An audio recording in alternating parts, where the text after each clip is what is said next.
I made it to what's called the second division of ranked battles.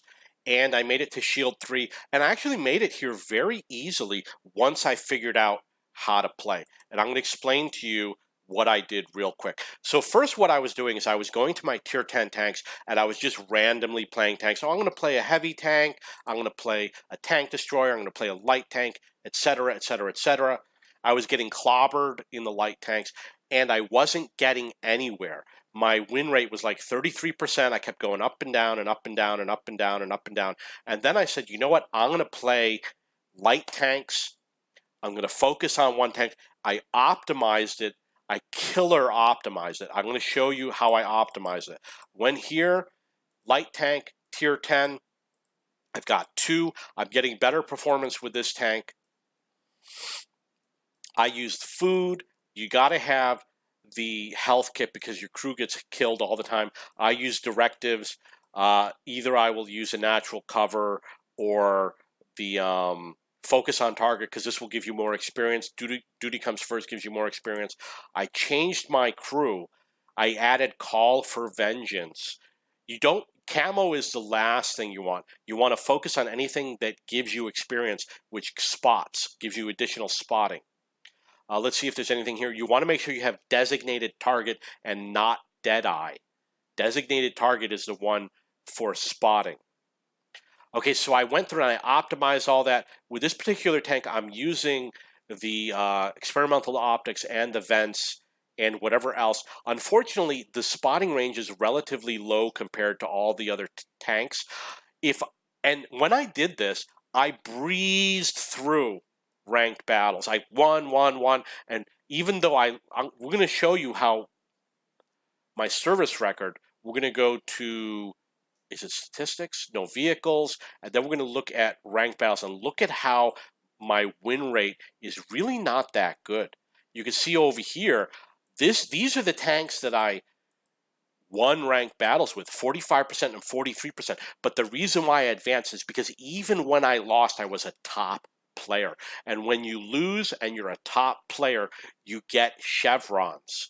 That's the reason why. When I played this tank or this tank or this and I won, I did not advance. It was my team that won. The reason why is because when you play like a Foch, you're way in the back, and when my team was winning, I had to chase after them, and I couldn't get shots on the enemy because by the time I got there, the enemy was dead. So I was winning, but I was not advancing because I would not be in the top 10 because I wasn't doing any damage. So losing was actually what got me to win. And in random battles, my win rate for the T100, we're going to look at random. Look at what it is, 27%. But yet this is the tank that I got the best performance in ranked battles. Only for Division 3. The qualifying rounds, I was just playing a random assortment of battles. Okay, so now we're going to go back to ranked battles. You'll notice that my Conqueror has 57%. This is how I was doing Division 2. So Division 2, you know, Division 3, everybody lemmings, they were very predictable, easy to get behind, easy to spot. I had to spot like around 4,000 damage. I was guaranteed to advance. If I did 3,000 spotting damage, I had to probably do a little bit of damage, like 1,000 damage in order to advance. If I only did 2,000 damage, I was not advancing. If I only did 2,000 spotting damage, I was not advancing in ranked battles. So because everybody in Division 2 plays hull down, no one takes a risk, no one peeks out, spotting was a waste of time. It was difficult to get 1,000 spotting damage in Division 2.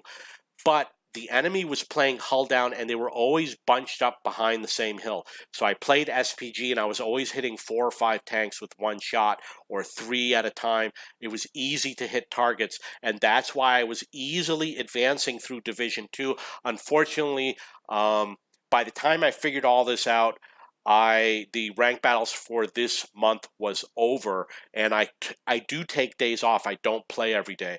If I play 3 days, I take a day off. I play 3 more days is typical. And because I'm in the Philippines and I'm playing on the U.S. server, I got to get up at 7 a.m. to play ranked battles, you know? So if I'm not awake at 7 a.m., if I get up at noon almost every day, if I get up at noon, I got an hour to play. So I didn't have enough games to keep on going. You can see the Object 260 didn't have a good win rate. Even the Badger, one of the best armored tanks in the game, wasn't able to get anywhere. Because like I said, you know, you have to adjust your playing style for ranked battles. I tried a variety of good tanks, and I wasn't able to make it. It was when I did light tanks for Division 3, SPG for Division 2, I was easily advancing. I mean, I knew when I was playing, oh wow, look, advance, rarely fell back. Okay, so that's my ranked battle strategy. Let's look at the crew for SPG just in case you're interested. If you're gonna play heavy tanks or anything that does damage, you want to make sure that your crew skills are related to that. Skills that do damage. I'm going to go through real quick. Okay, let's see. Repairs, you could argue, will help you. Firefighting helps you because it keeps you alive in the game. Jack of all trades can help you. This doesn't help you do damage. Oh, you know what? But it does help you get EXP. This one, I suppose, it's an EXP builder. This one, no, don't use it. This one, no, don't use it. Sixth Sense, you might want to skip if you're playing in ranked battles because you're going to be spotted all the time if you're playing a heavy tank. If you're doing close combat, you might be able to skip on that one. Now, when you get into the gunner, it's a little bit different. You want to use Deadeye to cause damage. 1 out of every 30 shots is going to cause additional damage. You might want armor if you have some tanks. The gun gets hit frequently. Like light tanks, my gun gets damaged frequently, so you might want to consider that. If you're playing a wheeled vehicle, you want repairs.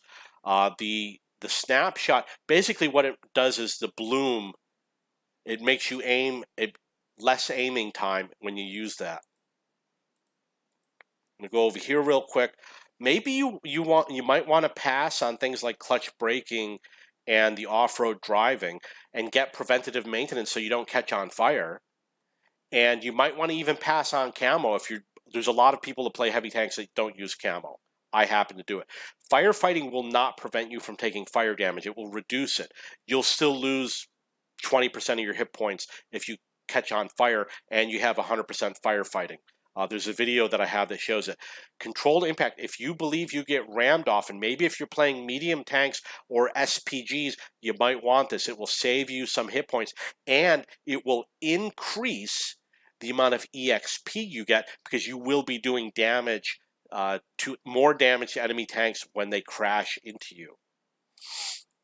Loader. You might want Adrenaline Rush, and you definitely want this and all these other skills. Good. That was easy.